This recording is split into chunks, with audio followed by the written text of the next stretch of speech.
Hi guys! Magtatanghali na nga po nito kaya samahan niyo pa akong gumawa ng lunch ni baby. Palambutin ko nga lang muna to since frozen nga kaya unahin muna nating lutuin ng scrambled egg. Butter na nga lang palang gagamitin ko kasi magmantika ako. Habang busy nga ako, busy nga rin ang baby boy ko sa paglalaro. Napaka-behave naman yan. So mabalik na nga tayo sa niluluto ko and ito nga pala ang una kong lulutuin. Mag-i-scramble egg ako para kay baby. Salted butter nga pala yung ginamit ko sa pagprito. Luto na nga po kaya isalin na muna natin dahil sunod ko ang lulutuin ay yung mixed vegetable. Naglagay nga lang din pala ako ng kaunting tubig para mabilis lumambot yung gulay natin. Luto na nga po kaya isalin na natin sa plate ni baby. Hindi nga ito makukumpleto kung walang prutas kaya kukuha nga ako ng orange. Hihiwain ko nga lang ng bite size para hindi si baby mahirapan kainin. Ready na nga magmukbang si baby kaya tara ibigay na natin to.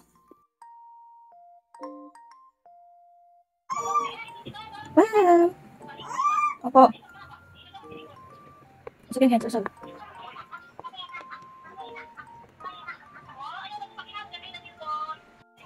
Wow! Nani? Lagi yung fruits, yung orange.